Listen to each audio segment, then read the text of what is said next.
자, 그리스도가 이끄는 삶 시리즈 네 번째가 되겠습니다. 우리의 주님 그리스도 아래라는 제목으로 말씀을 나누겠습니다. 프랜시스 톰슨이라는 분이 계신데요. 이분이 시인이 되기 전까지 참 어린 시절에 참 외롭고 또 사랑받지 못한 그런 불우한 가정에서 자랐습니다. 그는 캐톨릭 신부가 되고자 했지만 신부가 되지도 못했고, 아버지를 이어서 의사가 되고 싶었지만 의사도 되지 못했고, 군인이 되고 싶었지만 군인도 되지 못하는 수많은 실패의 연속을 살아왔습니다. 그는 늘 무엇인가에 자신이 쫓긴다는 그런 느낌을 받았고, 그가 시인이 되었을 때에 천국의 사냥개라는 시에서 그것을 아주 잘 표현했습니다. 그 시는 이렇게 시작이 됩니다. 나는 그에게서 도망쳤네. 밤에도 그리고 낮에도 나는 그에게서 도망쳤네. 수많은 세월 동안을 나는 그에게서 도망쳤네. 내 마음속 미궁 같은 길로 나를 따라오는 추적해오는 그 힘찬 발소리로부터. 여기서 나오는 그는 누굴까요? 하나님입니다. 그는 하나님으로부터 계속 도망친 인생이었다는 겁니다. 근데 문제는 만일 그가 하나님이라고 한다면 약간 좀 문제가 될 수 있는 게 하나님이 그러면 개냐 이렇게 하나님 사냥개냐 문제가 될 수 있는 표현이잖아요. 그래서 이것이 좀 적절하지 않다라는 그런 의견도 있는데요. 그가 사냥개라고 표현했을 때는 우리가 보통 생각하는 그런 사냥개가 아니고, 이 개는 스코틀랜드의 콜리라고 하는 사냥개로 여겨집니다. 보통 sheepdog이라고 여겨지는 이 개, 바로 사진에 나와 있는 이 개 아마 보셨을 겁니다. 그렇죠? 굉장히 귀엽고 아주 충성스러운 개이죠.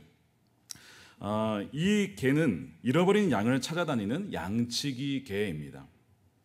월터 헌트라는 분이 화가신데요. 콜리라는 이 사냥개의 특성을 잘 보여주는 그림을 그렸습니다. 그 제목은 Found라는 그림인데, 역시 그 그림을 한번 보여주시면 이 그림이죠. 이 그림에 보시면 콜리가 양을 찾아냈습니다. 오른쪽에 보시면 굉장히 어려 보이는 어린 양이 이렇게 추운 눈가에 엎드러져 죽어가고 있습니다.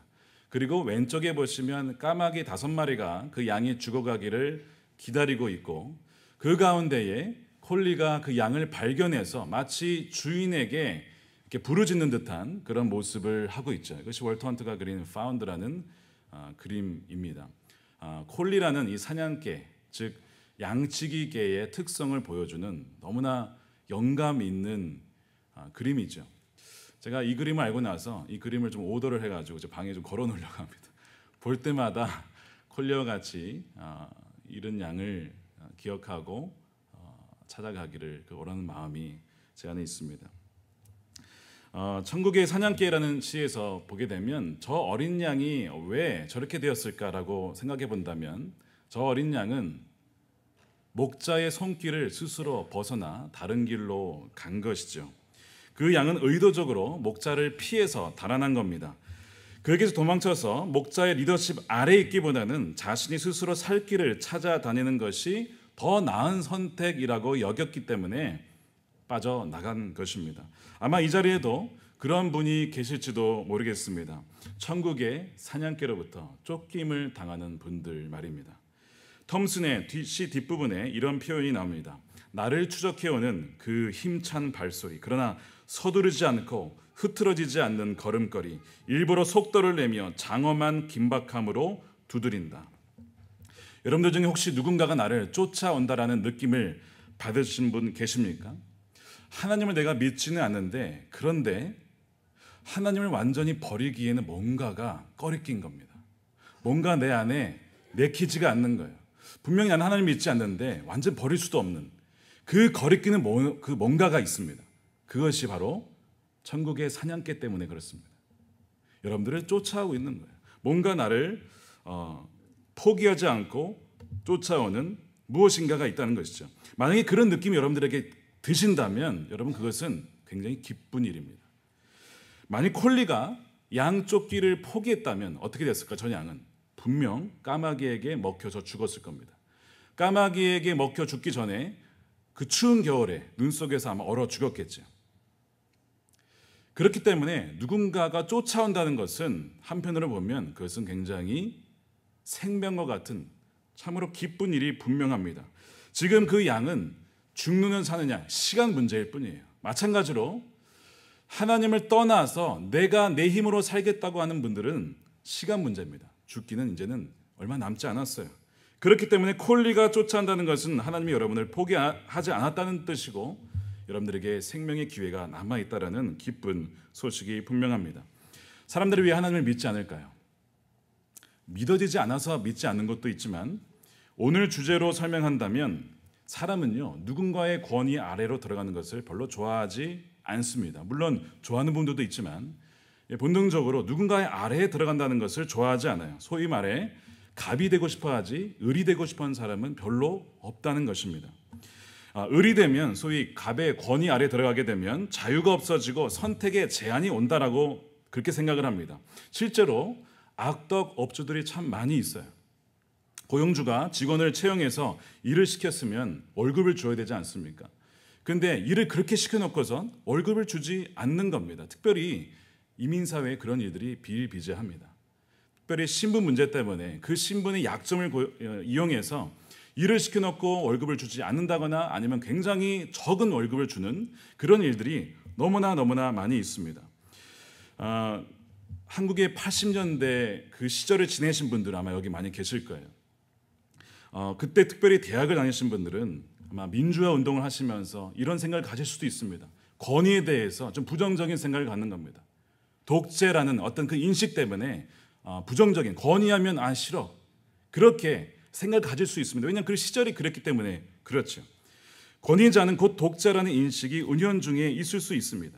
그렇기 때문에 누군가의 권위 아래 들어간다는 것을 기피하는 경향이 있다는 것이에요. 오늘 본문에 보면 언더라는 단어가 등장합니다. 1장 22절에 에베소서 1장 22절에 또 만물을 그의 발 아래에 복종하게 하시고 그를 만물 위에 교회의 머리로 삼으셨다. 그는 예수 그리스도신데 그의 발 아래에 모든 만물이 그 아래에 있다는 것입니다. 발 아래에 있다는 표현은 왕에게 엎드려 복종한다는 그런 표현이거든요.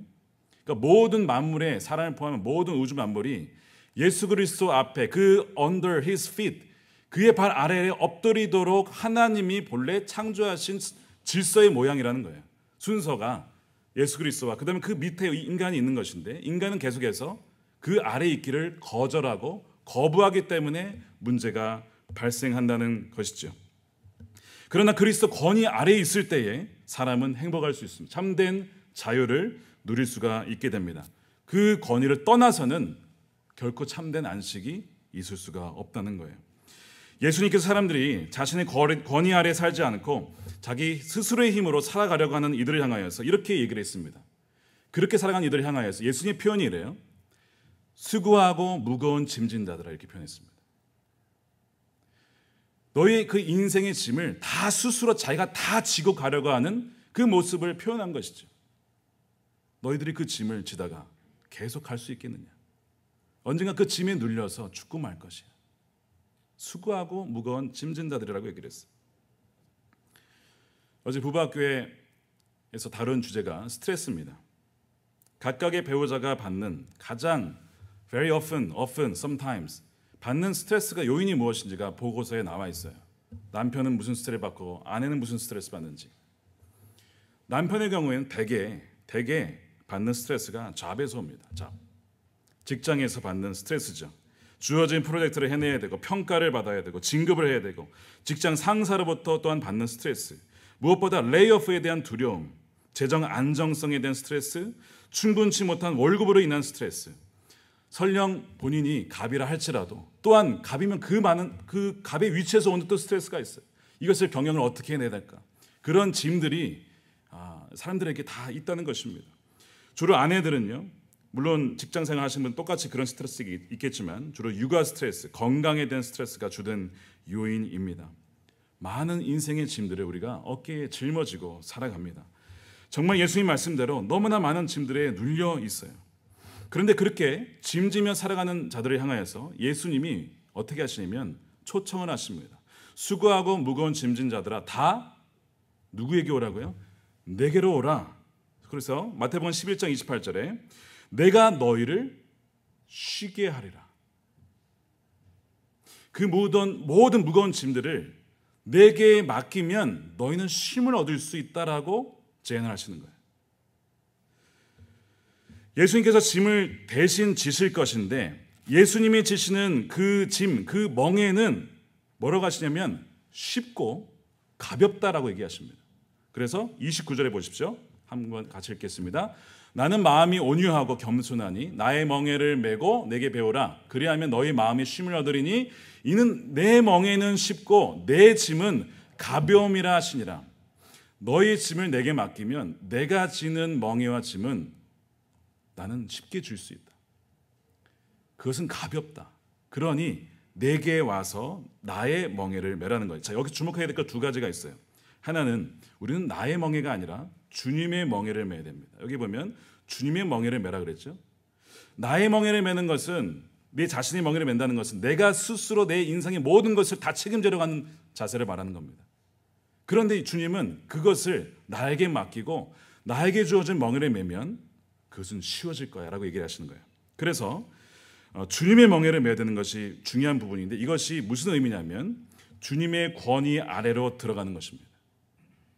주님의 권위 아래로 들어가게 되면 내가 너희의 짐을 책임져 줄 것이다 라고 말씀하시는 거죠. 자, 여기에서 예수님은 그 어미소와 그 애기소의 송아지의 그 비유를, 멍의 비유를 하고 있습니다. 사전에 보시면 왼쪽의 소는 아마 어미소인지 아비소인지 더 크고 그 오른쪽은 더 작죠.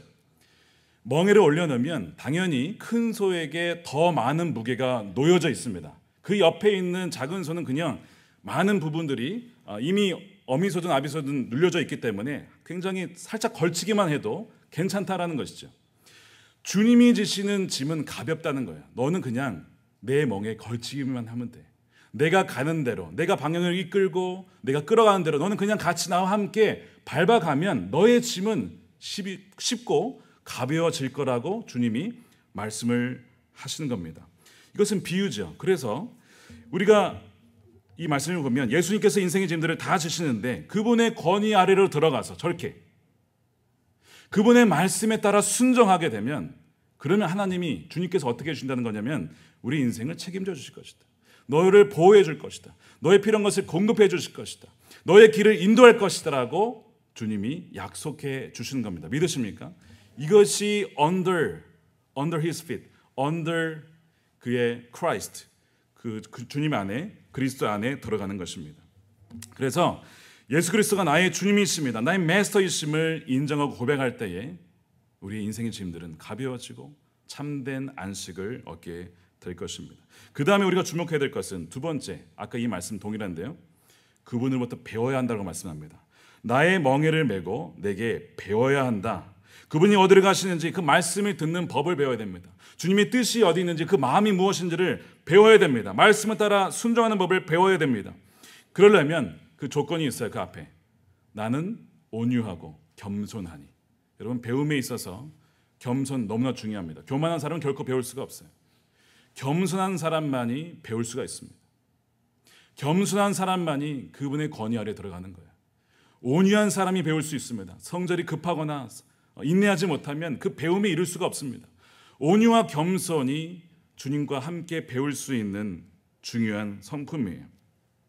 그렇게 된다면 주님께서 우리 인생의 짐들을 져 주신다는 것이죠. 그래서 직장에서 우리가 물론 일을 합니다. 가정을 돌봅니다.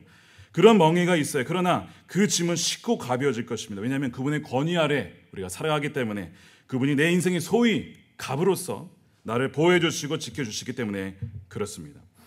권위주의는 문제예요. 우린 권위주의를 싫어합니다. 권위주의는 횡포죠. 자신의 권력으로 약한 사람을 파괴시키고 그 사람의 삶을 황폐시키는 권위주의는 문제입니다. 그러나 바른 권위가 있습니다. 바른 권위는 사람을 세우고 보호해 줍니다. 예를 들어서 미국의 경찰의 권위가 대단합니다. 경찰차만 지나가도 다들 다 서 있죠. 이렇게. 한국에서 절대 볼 수 없는, 한국에서는 경찰차 와도 아유 왜 이래 그냥 가거든요. 근데 미국은 경찰만 등장하면 싹 뭔가 권위가 그냥 느껴져요. 왜 그렇죠? 그 권위로 뭘 하는 거예요? 범죄를 소탕하고 약한 이들을 보호하고 죄가 발생하지 않도록 하는 겁니다. 권위는요, 바른 권위는 그렇게 생명을 보호해주고 그 다음에 사람들을 지켜주는 그런 권위입니다. 이것이 국가로 가게 되면 여러분 국가의 권위가 없으면 어떻게 될까요? 국가의 권위가 없으면 백성들은 약탈과 전쟁과 범죄에 시달리게 될 것입니다. 아쉽게도 너무나 안타깝게도 이 대한민국은 국가의 권위가 사라지고 힘이 사라졌을 때 벌어진 그 사건을 너무 오랜 기간 동안 겪었습니다. 나라를 잃고 얼마나 약탈과 유린을 당했는지 몰라요. 지금 대한민국이 누리고 있는 평화 너무나 감사하죠. 근데 여기에도요, 잘 살펴보면 여러 요인들이 있지만 그중에 중요한 요인이 하나 있습니다. 그 중에 하나는 한국과 미국의 동맹입니다. 여러분 동맹에서 여기서 우리가 동맹이 만약에 깨어지게 되면 위기가 당장 발생할 수 있어요. 무슨 문제입니까? 한반도의 핵 위기죠. 미국이라는 강대국이 보호를 하고 있는 것이죠. 그러니까 미국과 동맹을 맺은 나라는 사실 그 나라는 별로 세진 않는데 미국 때문에 그 나라를 건들지 못하는 겁니다. 핵이 있어서 뿐만 아니라 미국이라는 최강대국과 경제력과 군사력에 있어서 감히 넘볼 수 없는 그 나라와 함께 동맹을 맺고 있다는 그 자체가 아무리 그 나라가 약하다 할지라도 건드릴 수가 없는 거예요. 그러나 미국은 또한 역사를 보게 되면 이 땅을 정복하는 가운데 많은 또한 범죄들이 있었습니다. 그러니까 미국을 참된 권위의 예로 내세우기에는 또 그런 아픈 과거들이 또 있어요. 그러니까 어떻게 그러면 참된 권위가 도대체 어디에 있느냐라고 사람들은 묻습니다. 그랬을 때 성경은 예수 그리스도만이 참된 권위자라고. 왜냐하면 그 권위로 사람들을 살리고 약자를 보호하고 그들에게 생명을 주고 그들에게 먹을 것을 주기 때문에 참된 권위는 오직 예수 그리스도에게 온다라고 말씀을 하고 있는 겁니다. 그들의 참된 안식을 얻게 하도록 그들의 필요를 채워주고 바른 권위를 사용하시는 분이 바로 그리스도이기 때문에 그분 아래로 들어가는 것을 우리는 두려워할 필요가 없어요. 그분은 나의 주님으로 믿기만 한다면 그분의 권위로부터 오는 그 모든 것을 우리가 누릴 수 있다는 것이죠. 요한복음 1장 12절 말씀, 잘 유명한 말씀인데 함께 읽겠습니다. 시작. 영접하는 자, 곧 그 이름을 믿는 자들에게는 하나님의 자녀가 되는 권세, 특권을 주셨다라고 했습니다. 그분을 믿는 이들에게는 그분을 믿으면 하나님의 자녀가 되는데 그 자녀가 갖게 되는 권세와 특권이 있어요. 여러분 자녀라는 것은 얼마나 좋은 특권이냐면 부모가 가지고 있는 그 모든 것을 같이 공유할 수 있는 특권을 가진 사람입니다. 그렇다는 얘기는 하나님의 자녀가 된다는 것은 하나님 그 창조주이신 하나님의 그 모든 그 혜택들이 누구에게 주어진다는 겁니까? 자녀에게 주어진다는 거예요. 그런데 그 조건이 뭐예요? 그의 권위 아래 들어간 자들에게만, 그 자녀들에게만 이것이 주어진다는 것이죠. 모든 그분의 유산을 상속받는 거예요. 그래서 성경에 보면 그리스도인들에게 상속이 있다, 유산이 있다, 기업이 있다라는 얘기가 반복적으로 등장해요. 요한계시록에도 그 상속은 무엇이냐? 생명수, 영원히 죽지 않는 생명수와 그 나라 전체라는 것이죠. 이것이 믿는 이들에게, 그분의 권위 아래로 들어가는 이들에게 주어지는 특권인 줄로 믿습니다. 근본적인 이유가 있어요. 왜 사람들이 그럼에도 불구하고 그분의 권위 아래로 들어가지 않으려 하는가? 근본적인 이유는 오늘 본문에 나와 있습니다. 그분의 권위 아래 들어갔을 때 나에게 주어지는 일들이 무엇인지를 사실 정확히 모르기 때문에 그래요. 다시 말하면 무지하기 때문에 그렇습니다. 알지 못하고 깨닫지 못하기 때문에 그렇다는 겁니다. 오늘 본문의 에베소서에 보면 사도 바울이 에베소 이 본문을 보면 이 배경이 기도입니다. 에베소 성도들을 위한 기도예요. 모든 만물이 그리스도 발 아래에 복종하도록 하나님이 그렇게 만드셨는데 사람들이 그 권위를 인정하지 않고 빠져나가려고 해요. 자기 스스로 주인이 되려고 합니다. 그러니까 지금 사도 바울의 성도들을 향한 기도는 뭐냐면 성도들이 내가 떠나가도 주님 오시는 그날까지 계속 그분의 권위 아래에 들어가서 살아갈 수 있기를 간절히 원한다. 그러면서 기도를 드리는데 그의 기도의 내용은 단 한 가지입니다. 뭐예요? 그들에게 눈이 열리고 하나님이 어떤 분이신지 그분으로 인하여서 주어지는 이 자녀들의 그 상속이 얼마나 큰 것인지를 알게 해 주십시오. 이것이 그의 기도입니다. 에베소 성도를 위해서 그들의 형편이 나게 해 주십시오. 좋은 잡을 얻게 해 주십시오. 그들의 비즈니스가 잘 되게 이런 기도를 하지 않고 사도 바울의 성도들을 향한 기도는 거의 이거밖에 없어요. 그들에게 영의 눈을 뜨게 해주시고 하나님을 알게 해주십시오. 이거밖에 없습니다. 그래서 17절과 19절을 말씀해 보면 이렇게 되어 있죠. 우리 주 예수 그리스도의 하나님 영광의 아버지께서 지혜와 계시 레벨레이션 확 비춰지는 거예요. 계시의 스피릿을 영을 너에게 주셔서 하나님을 알게 해주십시오. 이거 기도예요. 너의 마음의 눈을 열게 해주십시오. 이것이 두 번째 기도예요. 그의 힘의 위력으로 역사하심을 따라 믿는 우리에게 베푸시는 그 능력이 얼마나 크신지를 그들로 하여금 알게 해 주십시오라는 것이 사도 바울의 기도입니다. 이것이 우리의 기도여야 하는 거예요.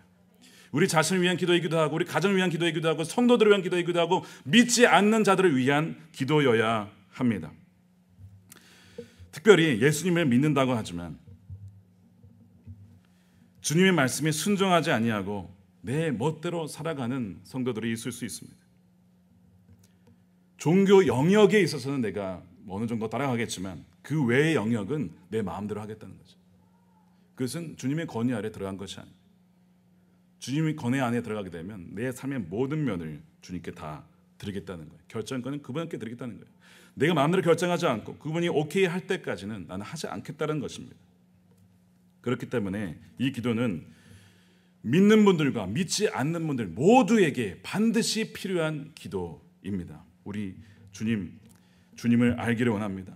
주님을 더 알기를 원합니다라고 기도해야 합니다. 나니아 연대교를 지은 C.S. 루이스가 그리스도 기독교 가정에 태어났어요.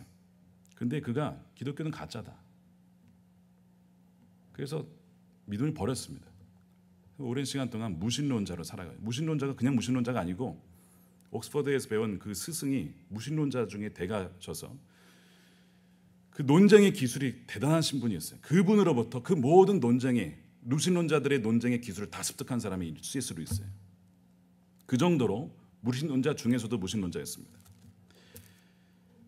그러니까 그 기독교인들이 만나면 그의 논리로 완전 묵사발을 만드는데 대단한 사람이었죠. 근데 그도 결국 하나님 만나게 돼요. 그가 회심하기 얼마 전부터 하나님이 자신을 쫓아온다라는 그런 의식을 하게 됩니다. 자신을 쫓아오는 하나님을 여러 가지로 비유했는데 첫 번째는 어부로 비유했습니다. 하나님은 어떤 어부시냐면 낚싯줄에 걸린 물고기가 지칠 때까지 내버려두는 존귀한 어부시다. 근데 그 낚싯줄에 자기가 걸릴 줄은 생각도 못했다라는 것이죠. 그래서 하나님을 어부라고 처음에 비유를 했고 두 번째는 하나님을 고양이로 비유합니다. 자기는 쥐라는 거예요. 하나님 고양이시고 나는 쥐다. 그렇게 비유를 했고 세 번째 비유는 역시 그도 사냥개로 비유를 합니다. 그래서 하나님이 그에게 보내신 사냥개가 여러 마리인데 첫 번째가 조지 맥도날드라는 사람이고 두 번째가 G.K. 체스터턴이고 세 번째가 반지의 제왕을 쓴 J.R.R. 톨킨이라는 사람입니다. 특히 체스터턴이 쓴 영원한 인간이라는 책에 이 루이스가 가장 큰 영향을 받았어요. 그가 이 체스터턴에게 이분에 대해서 평가하기를 이렇게 얘기했습니다. 만약에 당신이 무신론자로 평생 남고 싶다면 이 책을 피하라. 이 책을 경계해야 된다라고 얘기했어요. 그분이 쓴 책을 경계하라고 했습니다. 그 정도로 자기에게 큰 영향을 준 책이 The Everlasting Man이라는 책이에요. 그 다음에 그가 회심하기 전날에 만났던 사람이 톨킨인데 이 톨킨은 그리스도인이죠. 근데 루이스에게는 어떤 편견이 있었냐면 소위 기독교인들, 천주교인들, 믿는 사람들에 대한 종교인들에 대한 편견, 안 좋은 편견이 있었습니다. 믿는 사람들은 별로 신뢰만 사람이 되지 못해. 근데 톨킨과 사귀게 되면서 우정을 나누면서 그 편견이 깨지기 시작한 거예요. 사람이 괜찮은 정도가 아니라 너무 매력이 있는 거예요, 그 사람이. 그래서 그 편견이 무너지고 그 다음날 그가 회심을 하게 되거든요. 루이스는 많은 이들에게 다양한 방식으로 이렇게 영향을 받게 됩니다. 그에게 또한 큰 영향을 준 사건이 있었는데 1926년에 자기 친구 중에 무신론자 중에 무신론자가 있었어요. 골수 무신론자를 이렇게 표현합니다. 가장 과격한 무신론자. 그 친구가 어느 날 그 루이스의 방에 벽난로에서 있다가 뜬금없이 루이스에게 이런 말을 합니다. 신약의 복음서가 정말 놀라울 정도로 역사적인 신빙성을 갖추고 있어. 범상치가 않아. 죽는 신에 대한 이야기. 범상치가 않은데 정말로 일어났던 일 같다는 생각이 들어. 이런 얘기를 한 거예요. 갑자기 이 일이 루이스에게 얼마나 충격적으로 다가왔는지 큰 충격으로 다가갑니다. 왜냐하면 말씀드린 대로 그 친구는 냉소주의자 중에 냉소주의자, 강심장 중에 강심장인데 그 친구마저도 이제는 안전하지 않은 거예요. 그러면서 그가 어떻게 표현하냐면 이제 난 누구에게 기대해야 한단 말인가. 무신론자들도 서로 기댄다는 서로 그만큼은 아무리 다른 사람 다 변해도 그 사람만큼은 변절하지 않을 거야 했던 그 사람이 그렇게 흔들리는 걸 보면서 난 도대체 이제 누구에게 기대해야 되는가. 흔들리는 것을 보게 됩니다. 그가 이제 그를 고백을 해요. 그의 회심 이야기가 담긴 책이 예기치 못한 기쁨이라는 책입니다. 거기에 마지막 챕터의 제목은 체크메이트예요. 여러분 체크메이트가 무슨 뜻이냐면 체스를 두신 분은 아실 겁니다. 뭐죠? 어떤 수를 쓰더라도 왕의 죽음을 피할 수 없는 상태입니다. 이거 지는 거예요. 한번 보여주십시오. 체크메이트가 상태. 가운데 우측에 왕, 빨간색으로 되어 있는 왕이 있는데 지금 그 핑크색으로 된 그 네 가지 상대방의 네 가지에 의해서 저 왕은 어디로 가든 죽게 되어 있습니다. 꼼짝할 수 없는 거죠. 저 상태를 체크메이트라고 표현합니다. 왕이 졌다는 겁니다. 항복이라는 뜻입니다. 그가 마지막 챕터를 체크메이트라고 쓴 이유는요. 하나님을 피해서 평생을 도망치고 자기의 모든 이성과 경험과 모든 걸 다 동원해서 하나님을 피하려 했지만 이제는 더 이상 피할 수 없는 막바지, 막다른 골막에 다다랐다는 겁니다. 그래서 그가 체크메이트라고 하면서 그가 이렇게 고백을 해요. 방에 혼자 있을 때 일만 잠시 놓으면 그토록 피하고 싶었던 그분이 꾸준히 한 채의 양보도 없이 다가오시는 것을 밤마다 느껴야 했던 내 처지를 상상해보라. 1929년 여름학기에 나는 드디어 항복을 했고 하나님이 하나님이심을 인정했고 무릎을 꿇고 under his feet 무릎을 꿇고 기도했다. 하나님은 얼마나 겸손하신지 이런 조건의 회심자까지 받아주신다. 끌고 오라 라고 하는 표현은 악한 사람들이 너무나 남용해서 그 표현만 들으면 참 몸서리가 쳐지는 말이다. 그러나 이것을 제대로 이해하면 이것이야말로 하나님의 자비라는 것을 알 수가 있다. 그의 강요, 소위 끌고 오라는 이 강요는 우리를 해방시킨다. 성경에 보면 강건하여 내 집을 채우라. 어떻게 강제적으로 그렇게 할 수 있어. 근데 그 강제적인 그 강요가 사실은 해방시키는 것이 그에게 참된 생명을 주는 길이라는 겁니다. 하나님은 능숙한 체스 선수처럼 우리들을 몰고 갑니다. 궁주로 몰고 가시죠. 그러면서 얘기를 하십니다. 수고하고 무거운 짐진 자들아 다 내게로 오라. 그러면서 사냥개들을 보내는 거예요. 엄밀히 얘기하면 사냥개가 아니라 양치기개죠. 콜리를 보냅니다. 궁주로 몰아가서 그 이유는 우리가 그래야만 항복하기 때문에 그래요. 체크메이트된 상태가 되어서만 인간은 그제서야 하나님께 무릎을 꿇고 그의 발 아래에 엎드리게 된다는 겁니다. 마지막 한 가지만 나누고 마치려고 합니다. 여러분 잘 아시는 티마스 회사의 회장이신 하영록 회장님, 미국의 아주 위대한 사업가시죠. 그분이 어린 시절 부산의 한센병 환자를 돌보는 지역에서 지냈습니다. 왜냐하면 아버님이 목사님이신데 13년 동안 한센병 환자들을 돌보는 목회를 하셨기 때문에 그래요. 어린 시절에 그곳에 살았기 때문에 사람들로부터 많은 핍박을 받았다고 합니다. 그러니까 한센병 환자들은 당연히 사람들로부터 조롱과 핍박을 받았고 본인도 거기에 살았기 때문에 본인도 동일한 핍박을 조롱을 당했다고 합니다. 어느 날 자기 어렸을 때인데 자기가 똑같은 또래의 한센병 그 어린이가 그곳에 있었어요. 그 애에게 이렇게 물었답니다. 너는 어떻게 이러한 조롱과 핍박의 상황을 견디면서 살아가니? 그러니까 그 아이가 이렇게 대답을 하더랍니다. 이게 바로 나야. 나도 이런 병을 앓고 싶지는 않았지만 이게 나인 걸 어쩌겠어. 나는 그 사실을 받아들이고 그저 주님의 품 안에서 평화롭게 지내고 있어. 그러니까 다시 질문을 합니다. 사람들이 너를 따돌리고 너를 그렇게 욕하는데 어떻게 너는 화내지 않고 그 분별력을 잃지 않을 수가 있니? 그 다음 말이 이분에게 평생에 남는 말이 됩니다. 주님은 언제나 우리에게 선택할 수 있는 기회를 주셔. 그러니까 빠져나갈 수 있는 선택의 길도 주신다는 거예요. 하지만 하나님은 특별히 나를 한센병 환자로 만드셔서 내가 주님께 쉽게 항복하도록 하셨어. 나 스스로 선택한 길은 아닌데 주님은 내가 그분께 무릎을 꿇고 항복하도록 다른 선택을 할 수 없게 나를 만드신 거야. 그 얘기는 내가 만약에 정상적인 사람이었다면 난 절대 주님께 나가지 않았을 거라는 겁니다. 내가 한센병 환자이기 때문에 나는 주님을 택할 수밖에 없었다라는 거죠. 하영록 회장이 어린 시절 너무 가난하게 살았기 때문에 그는 미국에 와서 성공하고 싶었습니다. 그래서 죽어라 일을 했어요.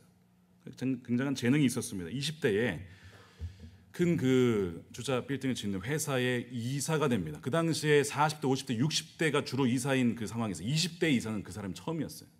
성공의 가도를 달렸습니다. 돈을 많이 벌었습니다. 명예를 누렸습니다. 근데 심장에 이상이 생겨서 고속도로에서 중간에 서게 되는 거 아시죠? 병원에 갔더니 의사가 하는 얘기가 무슨 얘기냐면 심장 이식 하지 않으면 죽는다라고 하는 겁니다. 심장 이식을 기다리다가 반이 죽고 받아도 부작용 때문에 반이 죽으니까 이거는 사실은 죽는 거예요, 사실은.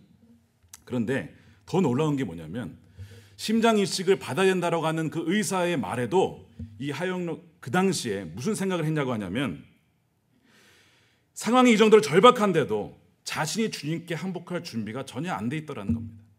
그때 자기는 무슨 생각을 했냐면 주치의가 당신이 이제 심장 이식을 받을 수밖에 없습니다 말하는 순간에도 그 주치의의 제안을 거절을 하고 분명히 다른 방법이 있을 거야 라고 자신의 방법을 찾아 헤매고 하는 그런 상태였다는 겁니다. 본인이 자기가 그렇게 막다른 골목에 왔는데도 다른 길이 있을 거야. 절대 주님께 난 나가지 않을 거야. 발버둥 치고 있더라는 거예요. 그 상황 속에서도. 여러분 참 사람이 최악의 순간으로 가도 주님께 무릎을 꿇지 않고 그 중에서도 빠져나갈 구멍을 찾습니다. 아까 체크메이트 상황 속에서 빠져나갈 수 없거든요. 수가 없습니다. 근데 그 와중에서도 어떻게 하면 빠져나갈 수 있을까를 고민한다는 거예요. 어떻게 하면 주님을 믿지 않고 피해갈 수 있을까를 고민한다는 것이죠. 정말 막다른 길이 아니라면 최후의 순간까지 스스로 빠져나갈 구멍을 찾는 것이 인간이라는 거예요. 아까 무슨 말을 했죠? 에베소서에서 인간이 무지하다는 거예요. 어두워져 있다는 거예요. 빛이 없다는 겁니다. 가려져 있다는 겁니다. 그래서 사도 바울의 기도가 주님 빛을 비춰주십시오. 제발 알게 해주십시오. 더 이상 빠져나갈 구멍이 없다는 것을 그들이 알게 해줘서 주님을 붙잡게 해주십시오라고 사도 바울이 그렇게 기도를 하는 것이죠. 시간이 가면 갈수록 나에게 다른 선택이 없다는 것이 분명하거든요. 그러니까 그가 어둡고 조용한 방에 혼자 남겨졌을 때 그때 그가 흐느껴 울기 시작합니다. 내가 찾고자 했던 모든 선택의 가능성은 물거품이 되었습니다. 이제 주님 외에는 돌아갈 곳이 없습니다. 그는 그날 밤 그의 인생 처음으로 주님께 항복을 합니다. Under Christ. 주님의 발 앞에 엎드려서 무릎을 꿇은 상태로 자신을 드리죠. 내 자신을 주님께 믿고 내 자신을 주님으로 믿고 달려왔던 인생을 끝내고 그것이 그의 마지막 날이고 주님이 주인된 인생의 첫날이 되는 겁니다. 그가 쓴 책의 P31은 첫 번째 나온 책이고 그 다음에 후속 나온 책이 W31이라는 책이 있어요. 거기에서 그가 이렇게 권면을 합니다. 여러분, 항복은 우리의 인생에서 가장 큰 도전입니다. 하지만 우리가 일단 주님께 항복하면 그것이 우리에게 가장 큰 강점이 됩니다. 왜 그렇죠? 그분이 책임져 주시기 때문에 그렇습니다.